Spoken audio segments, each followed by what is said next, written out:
You didn't come here to hear me speak, you came to hear our guest today, and I'd like to ask you all to join me in welcoming Mattias Karlsson.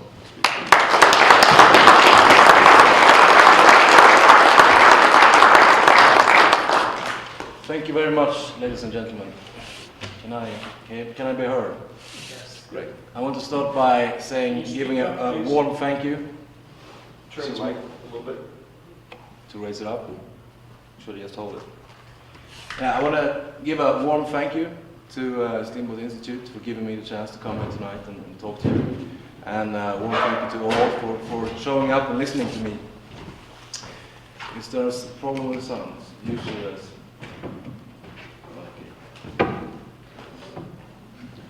Thank you very much. Thank you. Yeah, because I'm in America, partly as a representative of the Swedish Parliament. I was in the UN headquarters in New York last week, representing Sweden in some discussions and hearings there.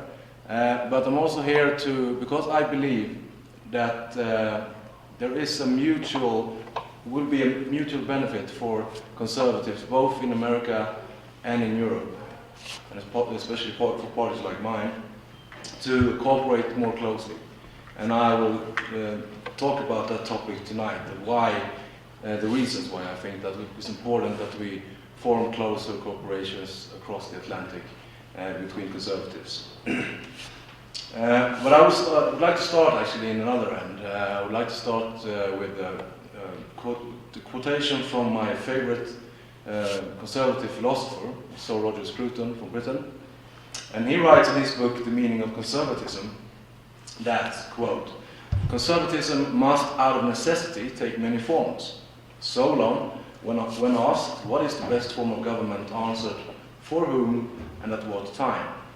It is a certain country, a certain history, a certain way of life that commands the respect and the energy within the conservative." And so, of course, in other words, there are and there must be real differences between conservative movements in different countries of the world and different countries of the West. And that is not a problem. I think that it's a good thing. If we try to be more similar, I think that we will be less successful within our own populations, because there are differences in history and culture between different countries. And one example is that when it comes to levels of taxation and viewing the welfare state, I, as a Swede, have a slightly different perspective than most, I think, conservatives of America, just because I am a Swede. And in some senses, we're all brought up to be liberal in that sense in Sweden. But in Sweden, I am considered to be super conservative.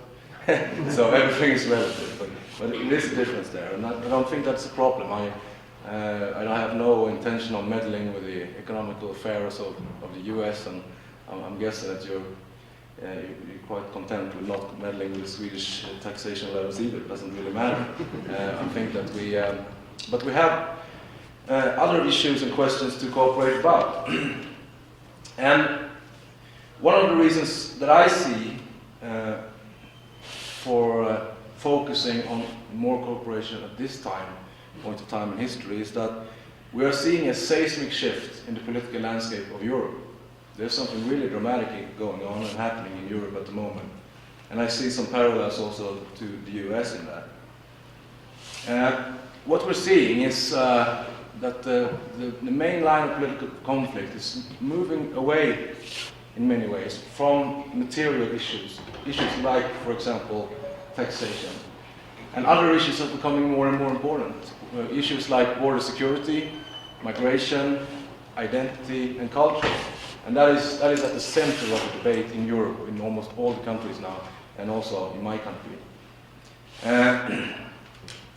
Someone has described this conflict as a conflict between anywheres and somewheres.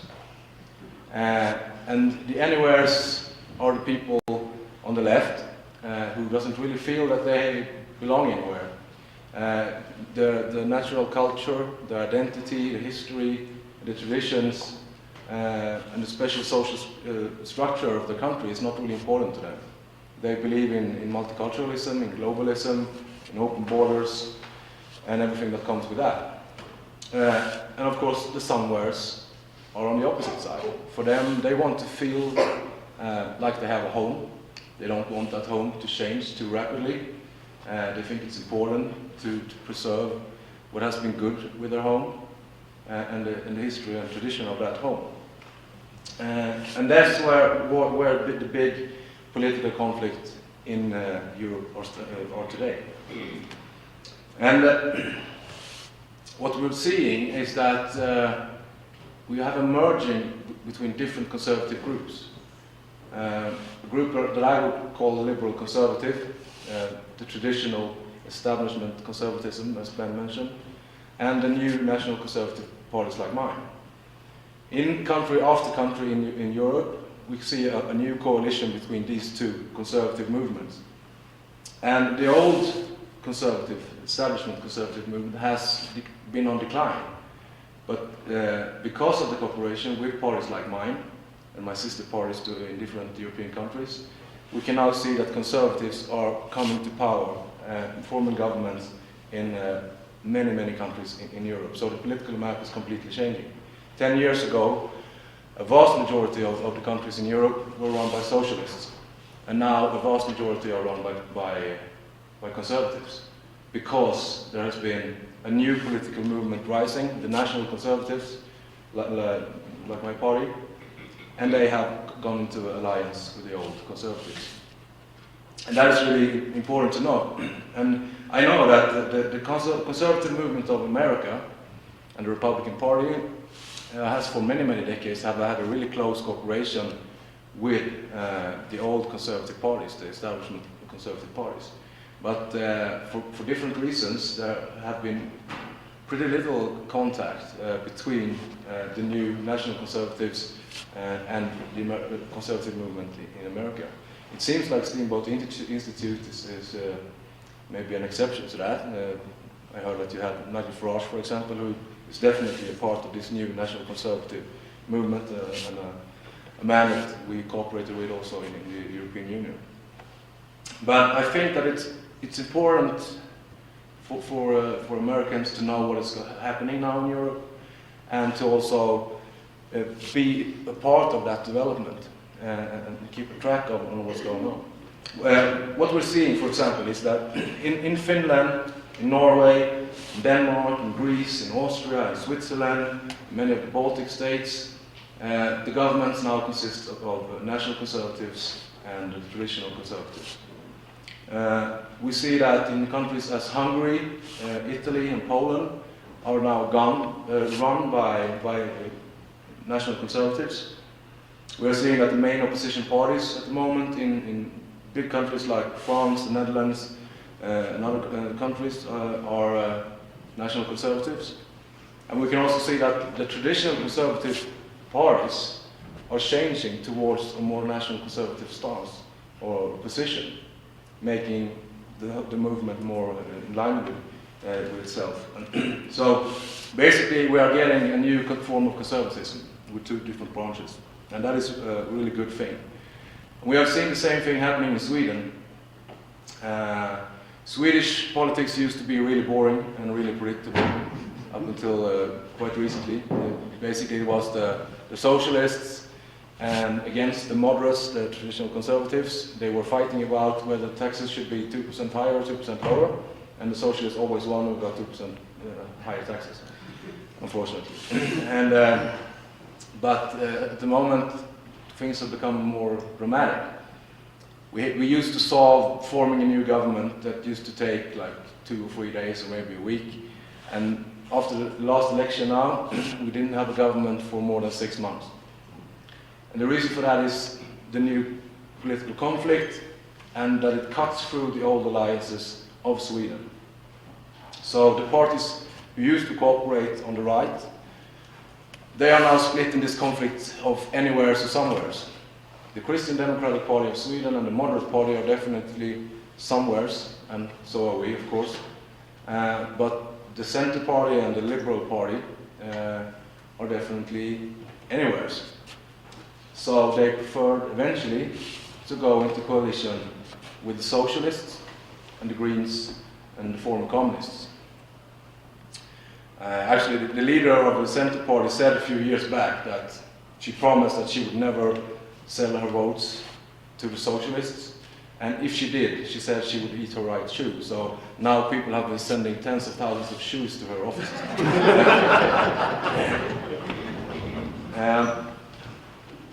But I think, so this is how I view the political currents of Europe at the moment.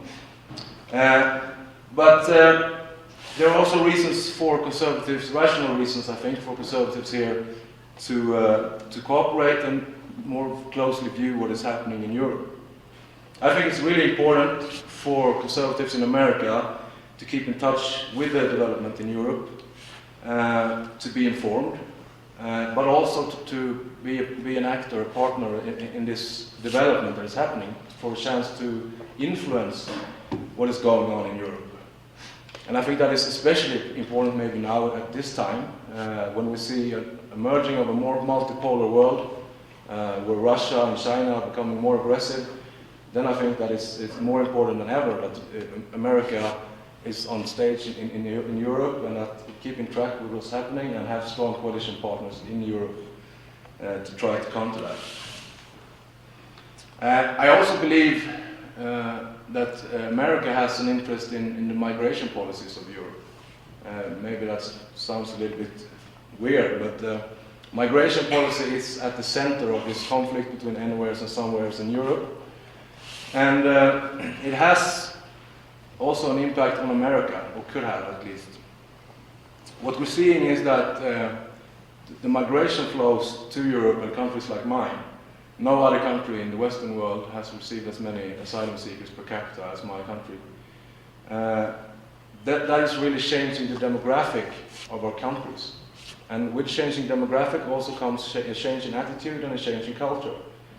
And what we can see very clearly in Sweden is, for example, the vast majority of the migrants coming to Sweden has come from Muslim countries in the Middle East. And with that also comes anti-American sentiments. It is very clear that the anti-American sentiments in Sweden has been growing for many years and are stronger now than they probably have ever been, or at least since the 60s or the 70s.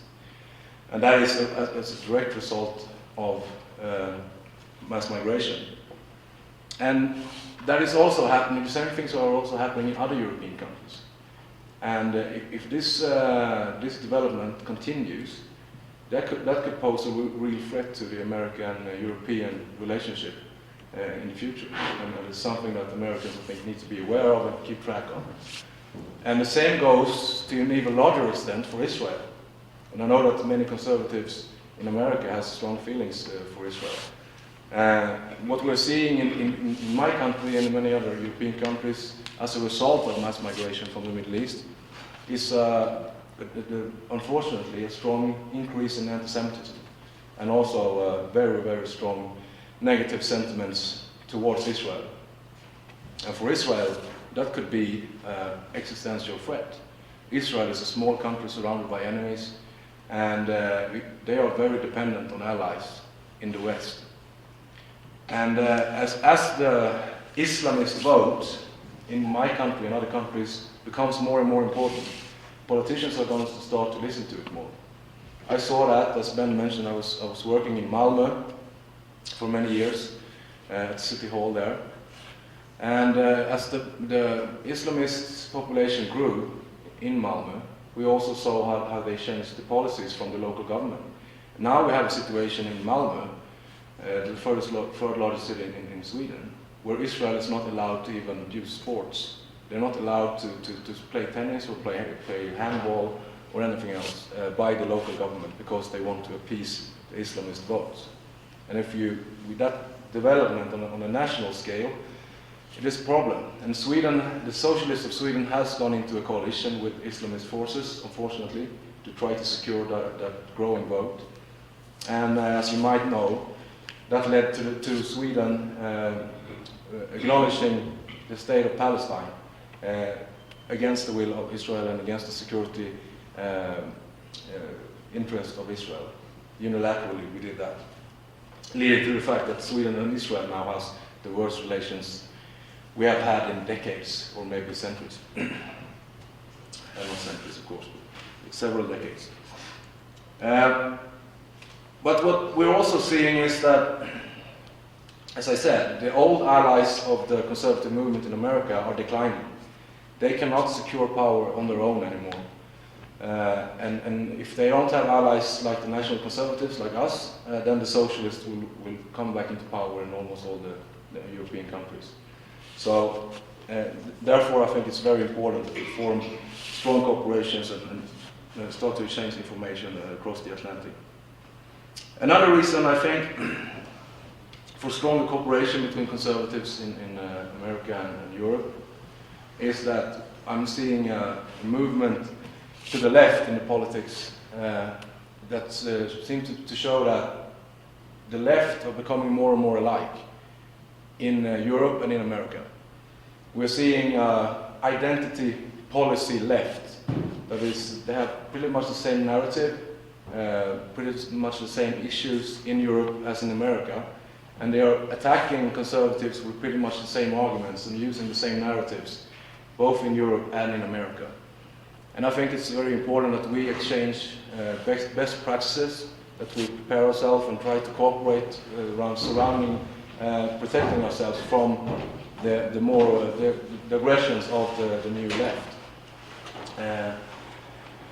And what the new left is doing is basically they are really firm somewheres. What they're doing is basically trying to challenge everything that our nations are. They are questioning the Western civilization at its root. They are questioning our history, our national heroes, trying to drag them through the dirt. They are trying to change the structure of family, the structure of economics and social relationships.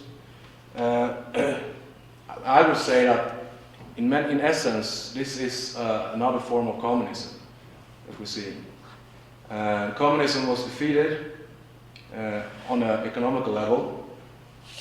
Communism was defeated on a military level, but communism has still not been defeated on a cultural level. And that is what we're seeing now, a form of cultural Marxism, a form of cultural communism that the left increasingly are advocating. And what used to be fringe fractions and the extreme ends of the left is now seen to be mainstream. Like you see the Democratic Party adopting more and more radical positions when it comes to identity politics, and I see exactly the same movement in Sweden, and I think that we need to cooperate to try to counter that. I said to Ben in the car here that if you compare a nation to a family, the conservative would be like the parent. And you want to have a beautiful home, you want to have a beautiful garden, so we value that.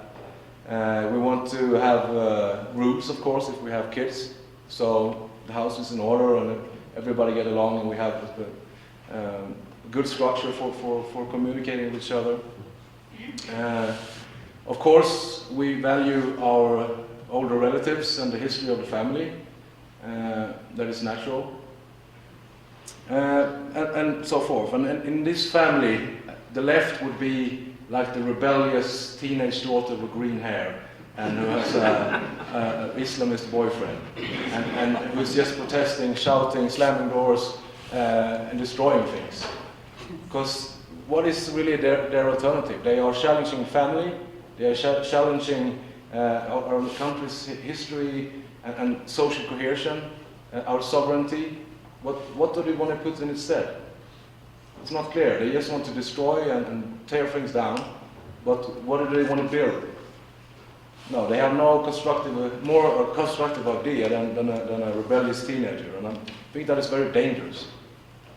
Because what we have in our nations, in the Western world, the order and the security and stability and the welfare that we build, that is a rare thing. That's a unique thing in history. And we need to be really taking care of that and preserving that. So, because the left are becoming more and more alike and more aggressive to our what is the center and the core of our nations, I think that we should also cooperate and try to strengthen our forces and unify against them.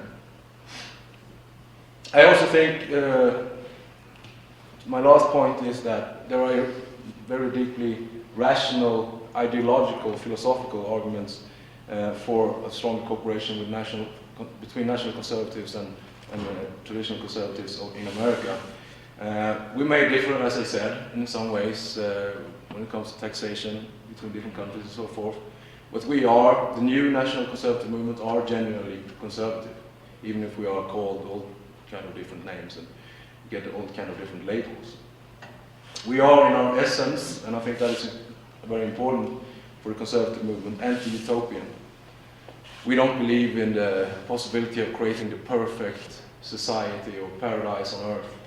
That is, in many cases, everybody who's tried that has failed miserably, and it's turned into hell on earth instead. We believe in thoughtful progress, reasonable steps. We believe in realism. We don't want to build politics on dreams that can never be realized. We strongly believe in defending our nation as part of the Western civilization, and defending the Western civilization built on the philosophical legacy from ancient Greece and Rome, on the Enlightenment, and on the Judeo-Christian tradition. And that's also something that we see the left attacking more and more aggressively in Sweden, I think, and also maybe here, the Christian roots of our country.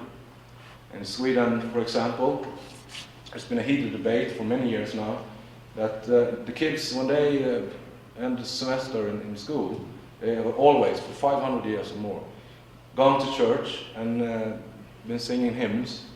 The hymns are about summer, about nature, but they also contain the word God. And they do it in church. And this is a very dear tradition for many Swedes, but now it's being abolished.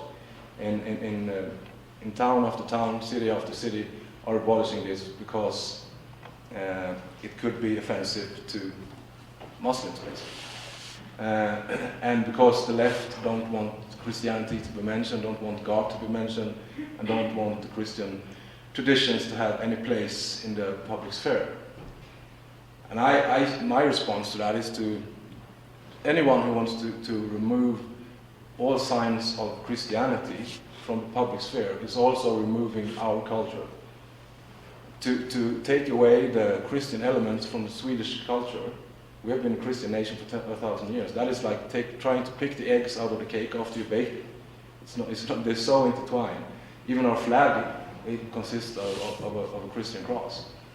So we are very much in favor of preserving our nations and the whole Western world and the Judeo-Christian tradition that it's built on. We believe very strongly in the rule of law, that criminals should be punished, that good folks, honest folks, law-abiding folks should be safe and secure in their homes, in the streets. We believe in national security, protecting our borders against terrorism and people who want to harm us. Unfortunately, Sweden has, just in a few years now, had 2 terrorist attacks in Stockholm. The latest one in 2017. That was unthinkable when I was growing up, that could ever happen, but it did. Many people died, including children, being run over by an ISIS sympathizer who shouldn't even be in the country.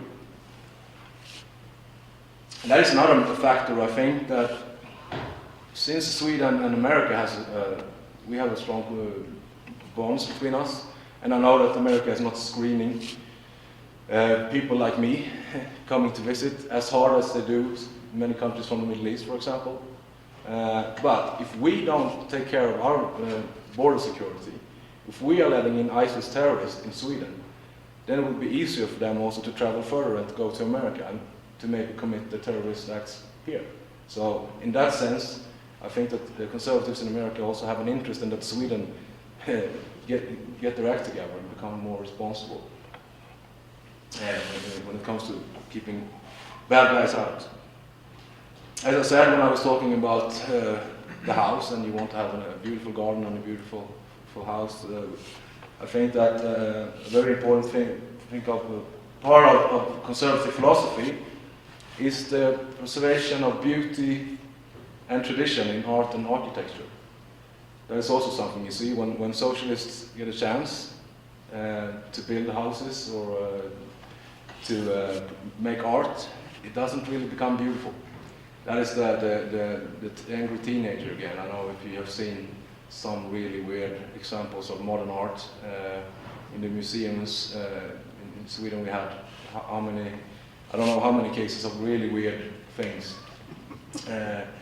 It's not beautiful. And the same goes for architecture. They build houses that are so ugly that no one wants to live in them. Because they're saying that they are prioritizing functionality. But when something is so ugly that no one wants to be in, it's not functional anymore. And last, of course, national sovereignty. That is at the core of democracy. That every people have the right to govern themselves. Democracy consists of two words, demos and krasi. And demos is the people, the ruling of the people.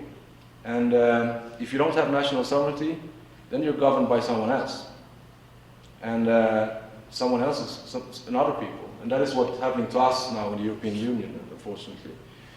And I can also see tendencies on the left in America that they want to bring America closer and closer into different multilateral organizations and to sign very far-reaching binding contracts.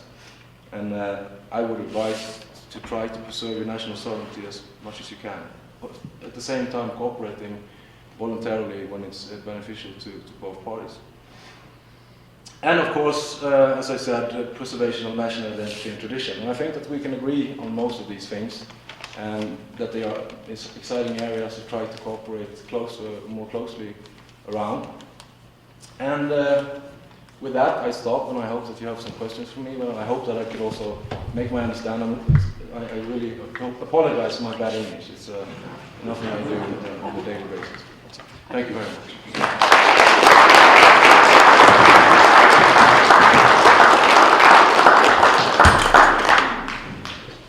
Okay, we're going to let our speakers sit down and relax to take your questions. So if you have a question, raise your hand and I will run to you with the microphone. And we will also have some Facebook questions here in a moment.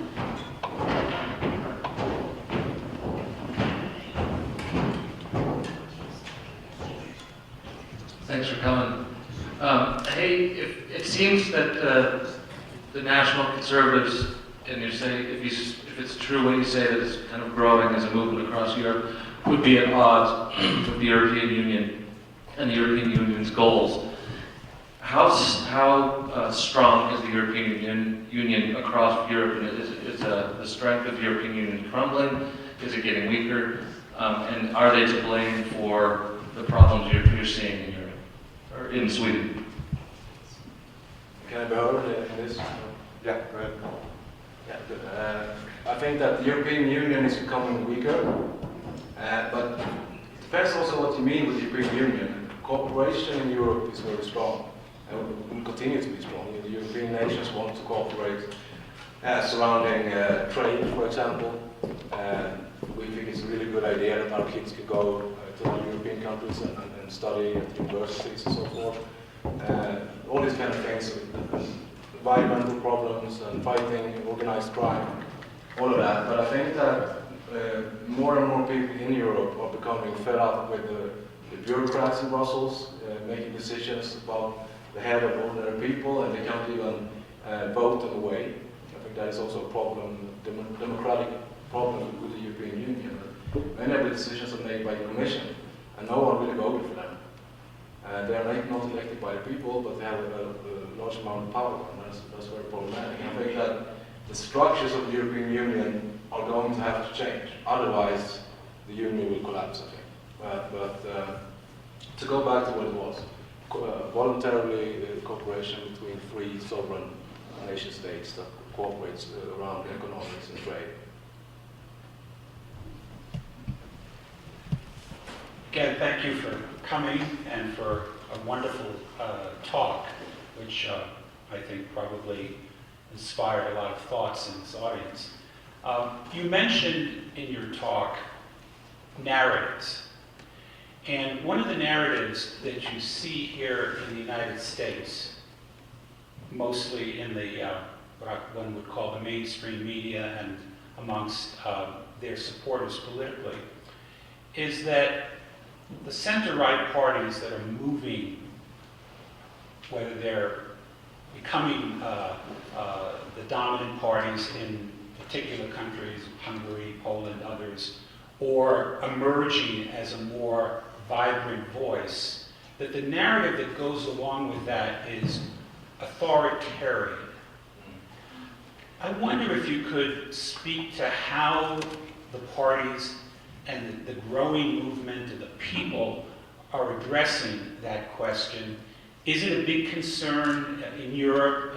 Is that part of the narrative that you have to strategically account for as political leaders? How is it playing itself out? Yeah, that is very often an recurrent argument that the conservative countries or governments are moving away from democracy, becoming authoritarian. And I'm not an expert in every country in Europe, but I know there's a lot of exaggerations to this. And you can see the same attacks in all conservative countries. They are being attacked by liberal mainstream media because they are conservatives. For example, one instance is that in Poland, we cooperate with the Polish government party, the One Justice, in the European Parliament, so therefore I have been attacked on many, many occasions about developments in Poland. And what they're saying in Swedish media that is that, yeah, look, Poland is becoming also almost like a dictatorship. It's becoming more and more authoritarian because they have changed the way how they appoint judges to the Supreme Court. Now the government has more of a say in some cases about who should be appointed or not. And my response to that is always, yeah, but in Sweden, we don't, first of all, we don't have a Supreme Court in that sense. And our equivalent is the Constitutional Committee in Parliament that consists only of politicians. And where the government controls everything if they have a majority. So you must be really worried because Sweden is going straight to a dictatorial. If that is the criteria you use to judge a country as authoritarian or not. So there is, if you really go to the bottom of things and ask them to give a concrete example of why is this conservative country becoming authoritarian? And ask them to explain. In many cases, that they can't. They just read it in the paper and they believe it. Thanks again for coming. In your country, it's always held up here, at least in every argument I have with anyone on Medicare for All, is that you have the gold standard for healthcare for all. Could you kind of address how that works and how you see it currently? Yeah, it's complicated. It's two pictures at the same time. Yes. The healthcare in Sweden, for those who get it, it's great. It's a high quality healthcare. What led up to the fact that we have a publicly funded healthcare for all, that is like 500 years of history and culture and mentality. Sweden was basically, up until a few decades ago, basically a tribe. We were really homogeneous. We share language, culture, value, religions, traits, and so forth. And that was the basis of the will to try to commonly fund this. Without patriotism and a very, very homogeneous nation and a very strong ties between the people, the individuals of that nation, I think it's very problematic to do the same. Another part of the fact that it was working before was that it was built on a conservative culture. So the publicly funded welfare system that we have, it was built for hard-working, Christian, duty-oriented people, like my grandfather, for example. When they started the contribution for kids, that every child you got a contribution from the government. When that started in the late 1940s, my grandfather was furious. He was fighting the government to try to send the money back. Because he said, this is an insult to me that you send me money. I can put food on my kids' table, I can take care of them, they have clothes, they have everything they need. Why are you sending me money? But he was not allowed to give me back, actually. These kind of people who would never take anything that, if they didn't absolutely had it, it was not like a matter of their life. This kind of conservative culture where you focus on duty and you never take anything that you don't really need, that is unfortunately changing. And to a large part that is the wrongdoing of the left. They are telling people all the time that they have rights. They have rights and rights and rights and rights and no duties. So there's fewer and fewer people are contributing, and therefore there's a lack of resources. And the situation in Sweden now in healthcare is really bad for those because the lines are so long. And I have personally talked to several persons who are going to die now. They have treatable forms of cancer, for example, but because they couldn't get healthcare in time, they are going to die even though they didn't have to. They got healthcare in time. It's really sad. And we also see a lack of hospital beds. People don't know this, but if you look at the number of hospital beds per capita, Sweden are now surpassed by Ethiopia and Kyrgyzstan. So it's not that great. Hello, thank you for coming in. There's a two-pronged question. So first is why now are you calling for this unification of rights with conservative groups across the world? And also, what does this look like? How do you see this manifesting itself? How do you see this playing out? Where some kind of conglomerated action from around the world, or just just to kind of see how you see this playing out? Thank you. The timing is because, as I said, there's a new conservative movement, the national conservative movement, that is emerging and is growing really fast, and is becoming also the government in many European countries, or the main opposition power in many European countries. And I think that it's necessary, and it's a good thing for American conservatives to be part of that conservative process and the changes that are going on in Europe. But also, as I said, I think that our adversaries on the left are becoming more and more like each other. They're using the same arguments, they're attacking us with the same narratives, and therefore I think it's a strong argument for increased cooperation to try to counter that, and also explain to people why they are wrong in what they're claiming. Practically, I think you see many ways, but there is already strong processes or structures for cooperation across the Atlantic between the conservatives in America and the establishment conservatives of Europe. I just think that we need to do the same thing with the new conservative, national conservative movement as well. Cooperate surrounding think tanks, lecturers, being observers in each other's organization. I know that the Republican Party, for example, has an observatory status in one of the European groups in the European Parliament.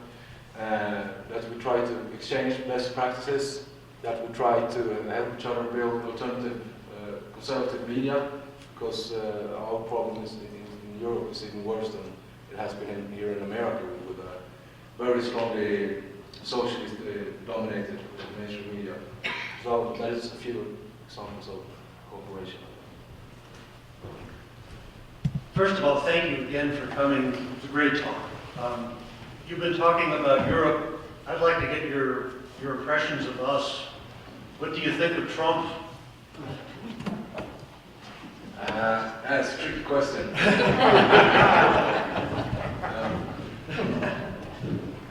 I would definitely have voted for Donald Trump if the alternative was Hillary Clinton. No question about that. As a Swede, Donald Trump is very un-Swedish. One of the worst things you can do in Sweden is to brag about yourself, for example.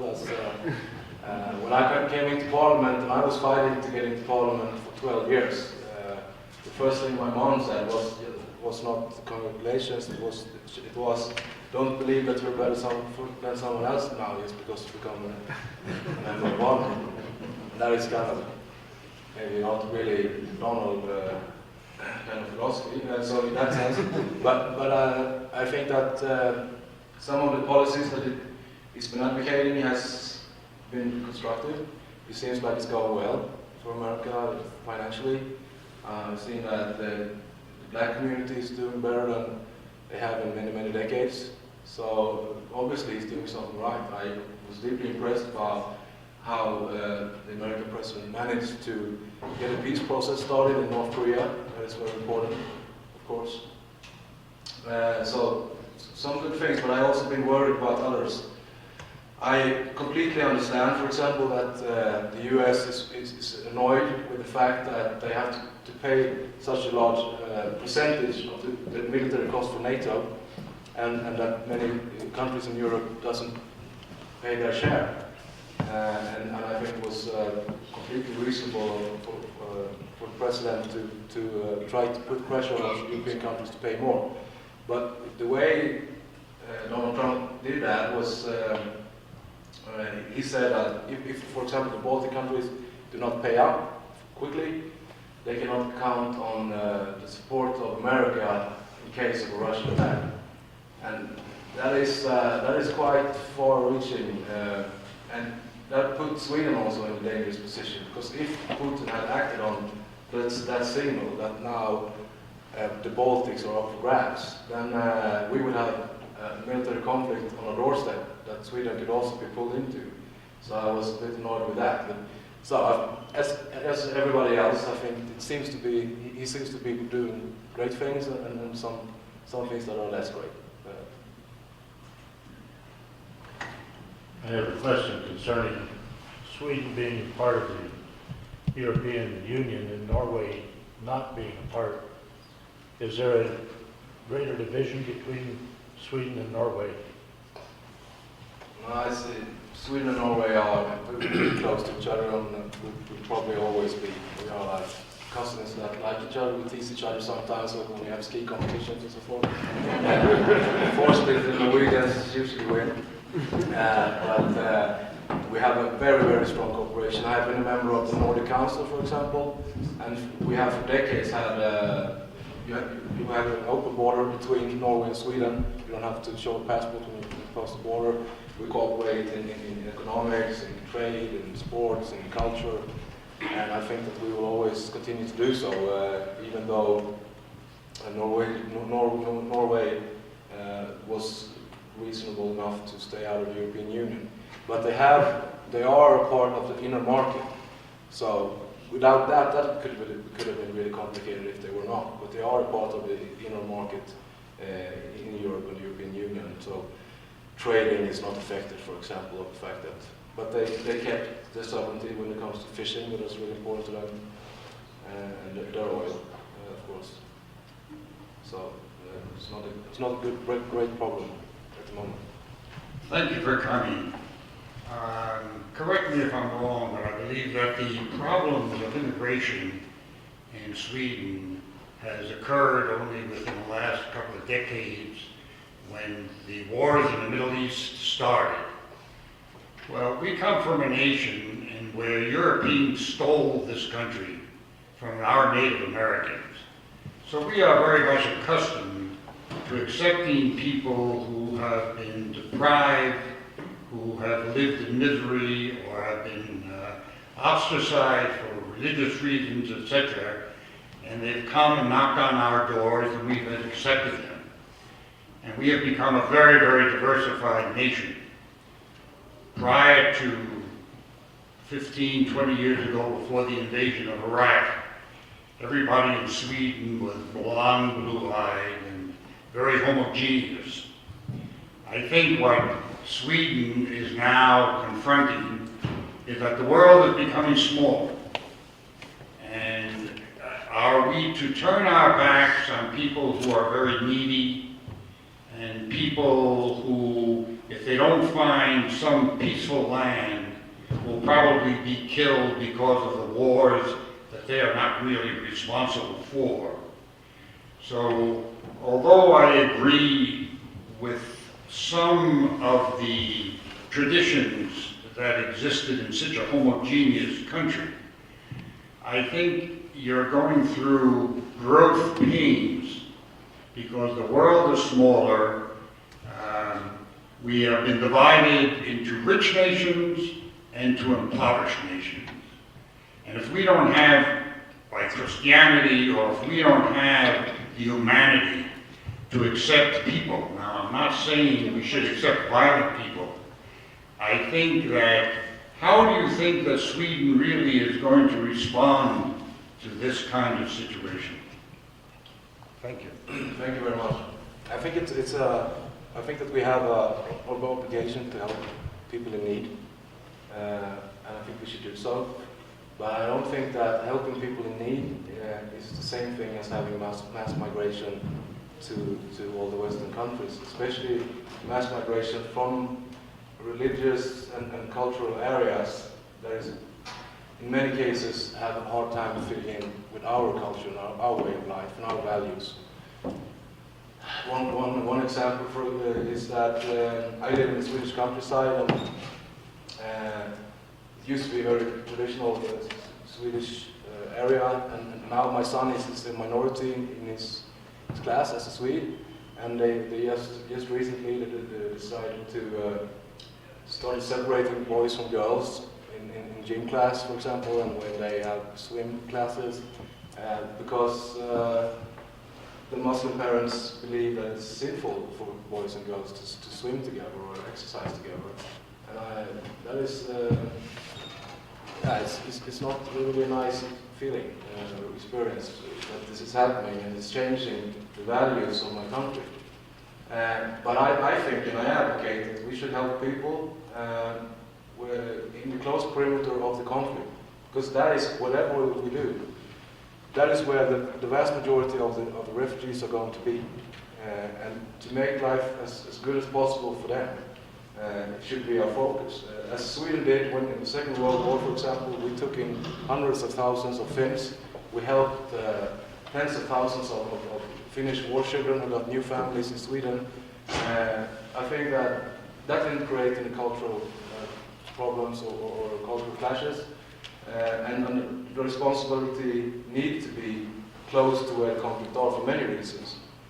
One is that the sick and the elderly, they cannot travel across the whole world, pass 50, 60 countries and come to Sweden. They're going to be there whether they like it or not. So that's where most of the help should be put in.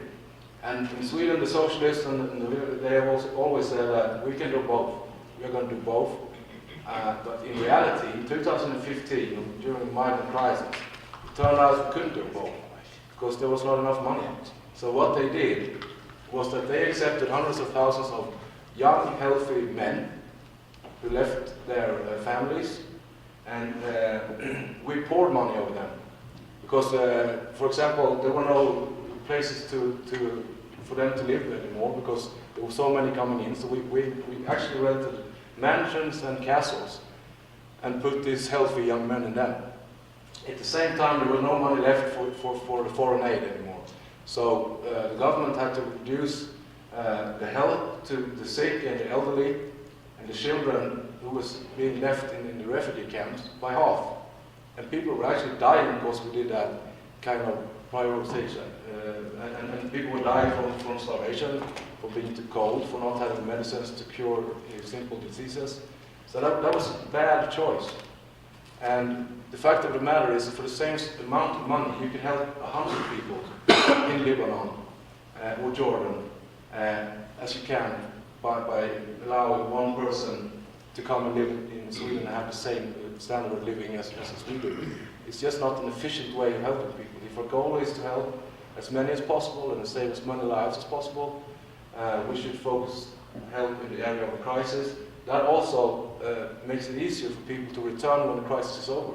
And the war in Syria, for example, is nearly done.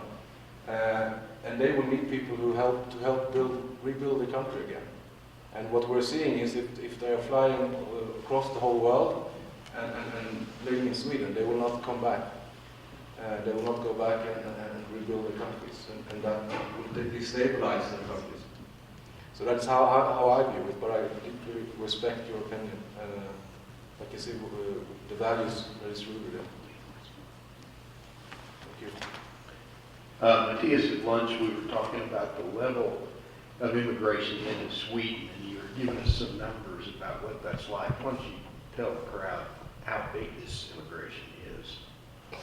Sweden is a country with a population of about 9 million. And I think that in the last decade or so, we have let in, I think, somewhere between 1 million and 1.5 million people. So that's a very fast, quick change. And I believe that at the moment, somewhere between a quarter and 1/3 of the population is of foreign descent now.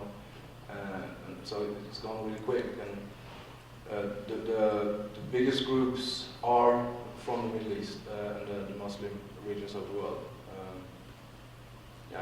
So it's been quite a dramatic change in the social fabric of the culture and the country in itself. I have a question, Professor Teitelbaum. You've done a great deal of research and writing on these issues as well. What questions have we perhaps missed, or what perspective would you like to share?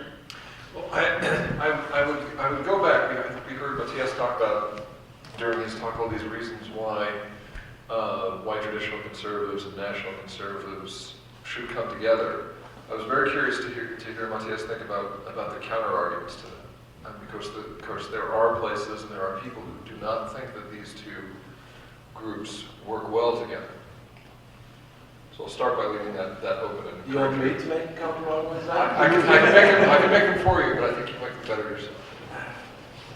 I'm not really sure. Yeah, but it's like the differences between different countries. There will always be differences between conservatives of different countries, like I said at the beginning of my speech. Maybe some people want to focus on the differences, but I don't think that is constructive, and that is not what the left is doing. They are focusing on the things that they agree on the most, and they try to build as strong force as possible to make those issues into reality and to try to counter their opponents, and that I think is what we should do as well. Do you have any other arguments? Right, I do. Okay. Well, let me put it this way. Are not free market capitalists, free trade advocates, are they not anywheres as opposed to somewheres, to use your terminology? Are they not, do they not view the national states, national boundaries as being a problem to be overcome? Could be so. But I think that the vast majority of conservatives in America, they value their country and their history and the traditions of the country. And it might be that some fractions and some people maybe are also sponsoring the conservative movement in America wants to have open borders in some way, because it's beneficial to their interests, I don't know. But it's impossible to be in agreement with all parts of a movement in another country. That will never happen. I think that we need to focus on what we agree on and then those parts of the movement that we agree with the most. What percentage of the immigrants are gainfully employed in your country? That's very hard to say, because there is a very big problem with unemployment, and that is posing a real threat to the welfare system, and that is leading to things like I told you about, that people are now dying from diseases that could be treated and so forth. We also had to see reductions for the care for handicapped children, for example. Some horrific stories about children who cannot breathe for themselves at night are being left without care now because they simply don't have the money. And the reason why it's tricky is that if you look at the statistics, it's a very high percentage. I think it's the foreign-born is 4 times more likely to be unemployed or something like that. But at the same time, the statistics is not really clear, because what we are saying as you're being occupied, that's the only thing we really measure, if you're occupied. And that could be studying for 1 hour a week, for example. Then you're not listed as unemployed, or working for 3 hours a week. And there is also another factor, and that is that the government are subsidizing jobs in a very, very large extent. And they are directing that towards newly arrived migrants. So, for example, we have something called instegsjobb, a version of subsidized labor. And that is, in most cases, jobs that no one really asks for, that is not doing a great deal of use.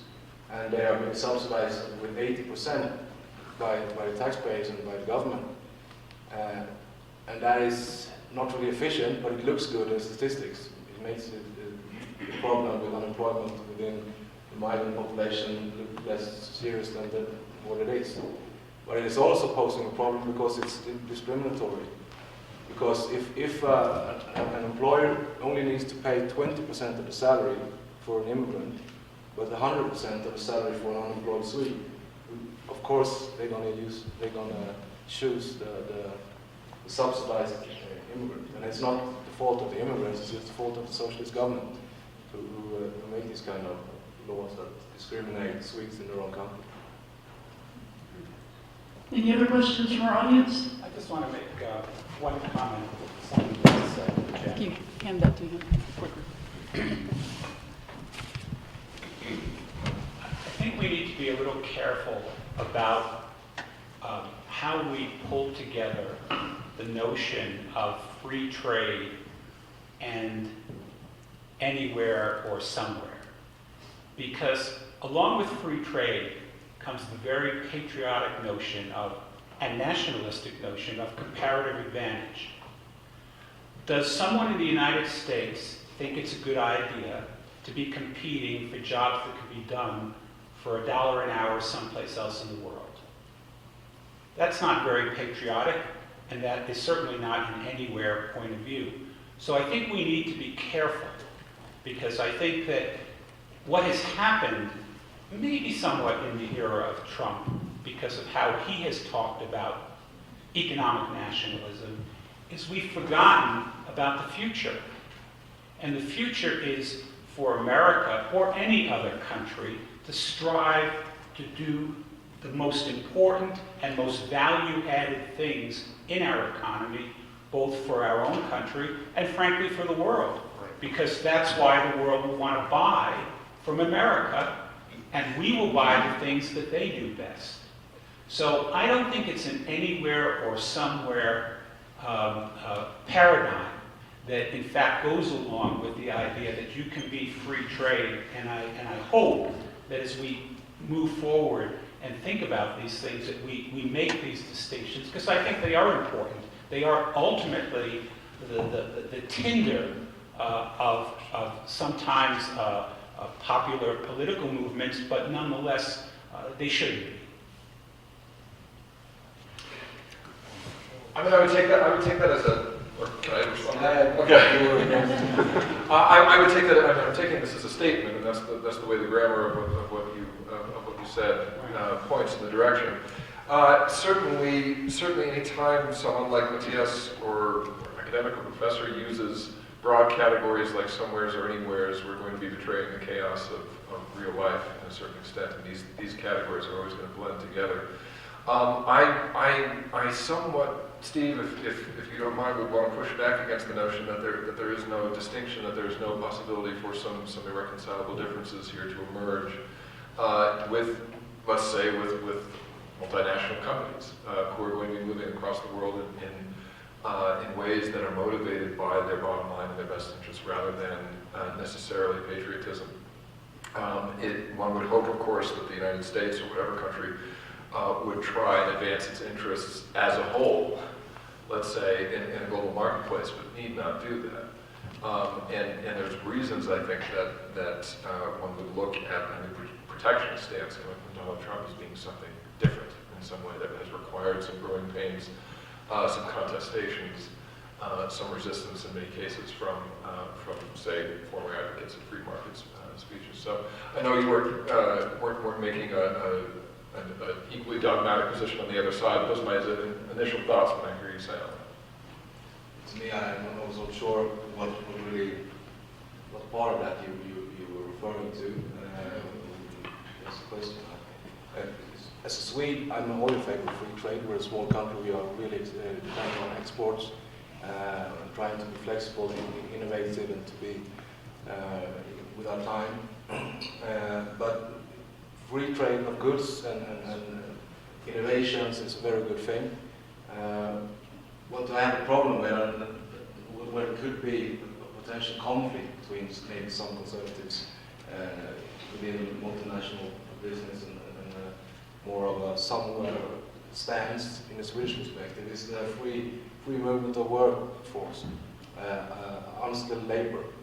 And we have in Sweden now the most liberal system in the whole Western world, where you don't have to have any skills really to come and work in Sweden. You only have to have someone promising you a job for 2 years, and if that happens, you get a permanent residency, and if you have a permanent residency, you're going to be a citizen, and you're going to be guaranteed to be provided by a Swedish taxpayer for the rest of your life. So what is happening, of course, is that these many people who are not really serious or moral, they promise poor people from poor parts of the world to come to Sweden and work, and they promise them a salary, but then they say, under the cover, so to speak, that yeah, you will only get 1/3 of that, and I will keep the rest, and I will put them on paper for the government to see that they get this great salary, but really they are working for slave salaries and living under horrible conditions, and at the same time also competing against unemployed Swedes, who again are disadvantaged in that, because they cannot compete. If you have a house, if you have children, you cannot work for those kind of wages. And that is, I think, a position where I would have a different viewpoint from maybe someone who believes that we should have open borders when it comes to everyone who wants to work. I would try to balance that and to look after the interests of people in my country. This has been a wonderful discussion. Thank you both for coming. Did you have any final thought you wanted to leave us with, or? No, not really. I just want to thank you once again for having me here, for the interesting questions and the kind emotions I have received. Thank you very much. Let's have a round of applause.